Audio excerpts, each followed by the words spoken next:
welcome to the Speeding Bulletin. My name is Steve Younis from SupermanHomepage.com.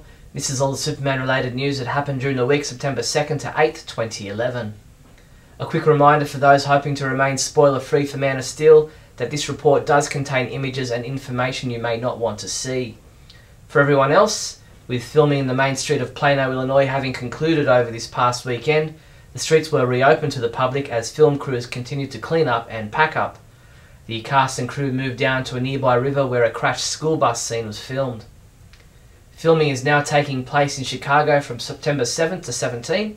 Word is that filming for Daily Planet exterior shots will take place at the Board of Trade building, with the crew having set up base in the West Monroe Street Lower Wacker Drive area, while interior Daily Planet scenes will reportedly be filmed within Willis Tower.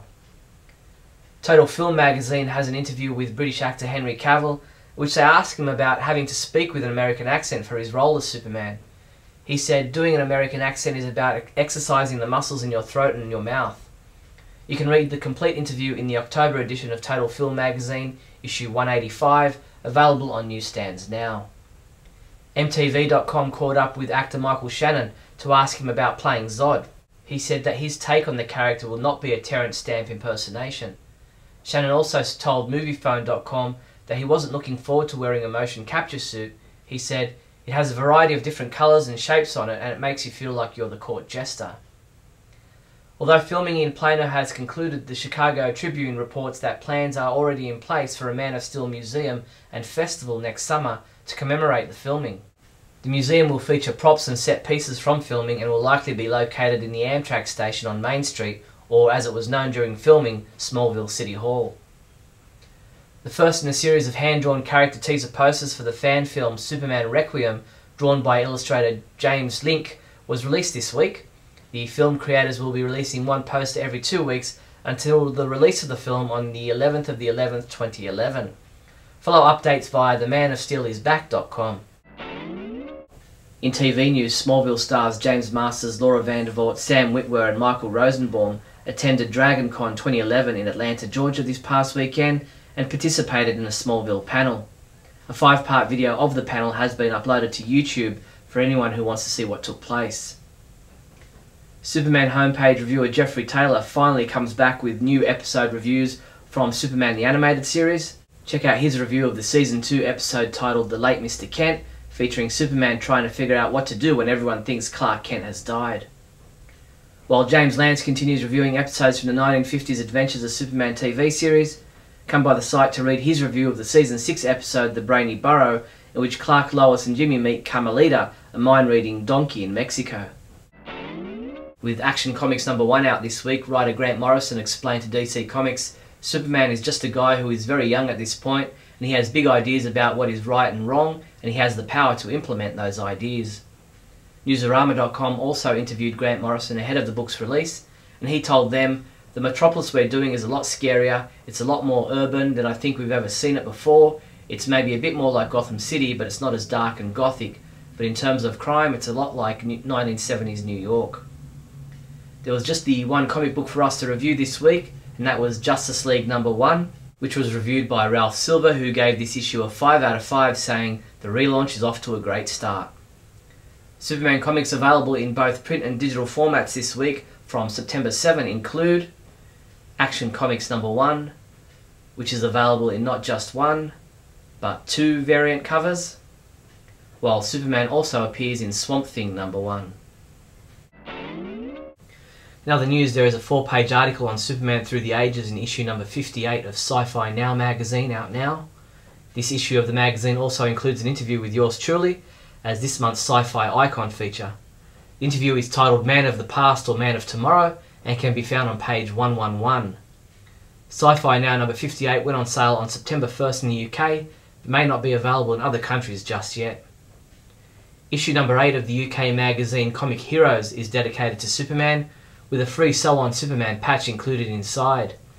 The magazine contains an ultimate guide to Superman, including the essential stories and the complete history. It's everything you need to know about Krypton's finest. You can buy your copy from your local newsstand or purchase it online from ComicHeroesMagazine.com.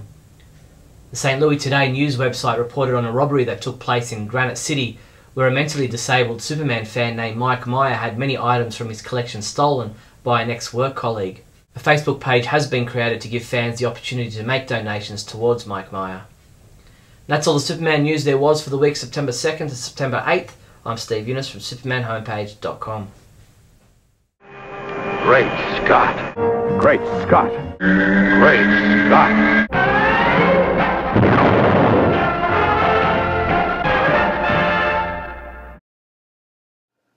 Hello everyone, and welcome to another edition of Great Scott. I'm Scotty V. It's good to see you. Today, this week, we saw the historic release of the brand new Action Comics #1. There he is, Superman in all his brand new glory. Now, this is a younger version of Superman when he first started his battle for truth and justice and the American way.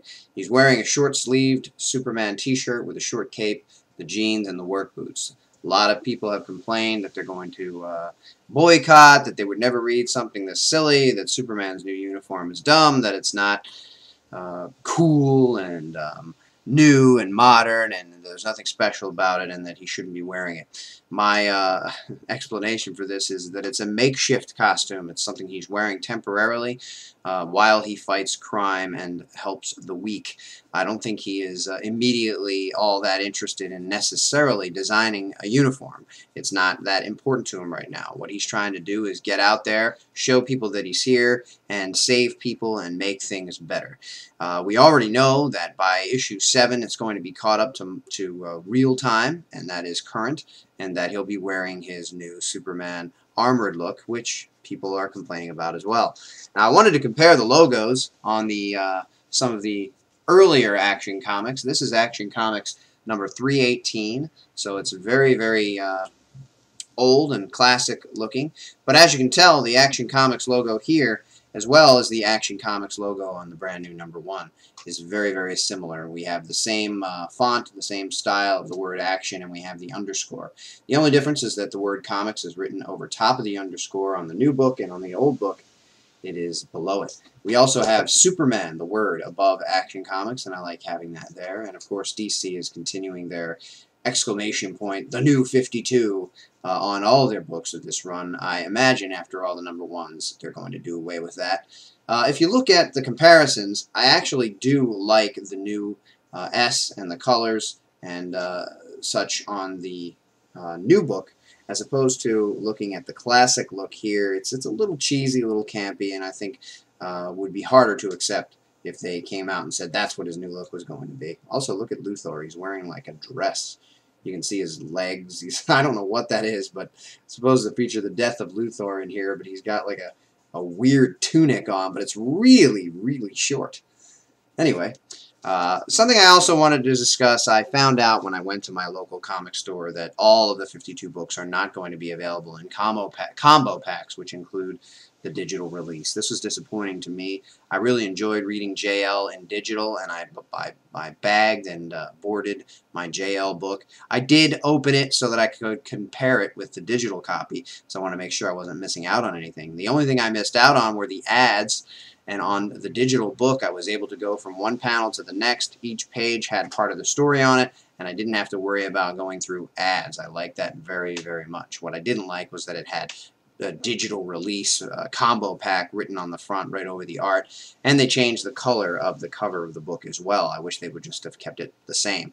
But now that I know it's only going to be JL that comes out in digital pack, I, just like the rest of you, will have to make my decision on whether I want to switch over completely to digital or whether I want to keep getting my books in paper format. And for now, the collector in me wants to still get these books, bag them and board them and put them away in my long boxes, even though I really feel genuinely that these books aren't going to be worth any money. So I'm not collecting for the idea of possibly selling my collection in the future. I just feel like it's the right thing to do, to bag and copy and protect these and have them for myself, maybe to show people, maybe to read at a later date, which you can do with the digital, and I really enjoyed the digital JL. I think it's a mistake. I like the idea of it being $1 more and you get the paper book and the digital book, but they're not going that route. So if you want to get the paper and the digital, you got to pay $3.99 for both of them for Action and the other books that are $3.99. The rest of the books in the line are going to be $2.99, and still that means $3 twice if you want both copies. I think this is a greed issue, but I also know that companies are out there to make money. But in these trying times where comic stores are closing and the comics are hard to sell and you're trying to interest new readers, especially those into the technology, I think it was a good idea to add a combo pack that's just $1 more, and I think it should be on all the books. That would be my opinion, at least for the initial release until you know that you have new permanent readers. But that's just me, and this has been another edition of Great Scott. Thanks for watching, everybody, and remember, always look up in the sky.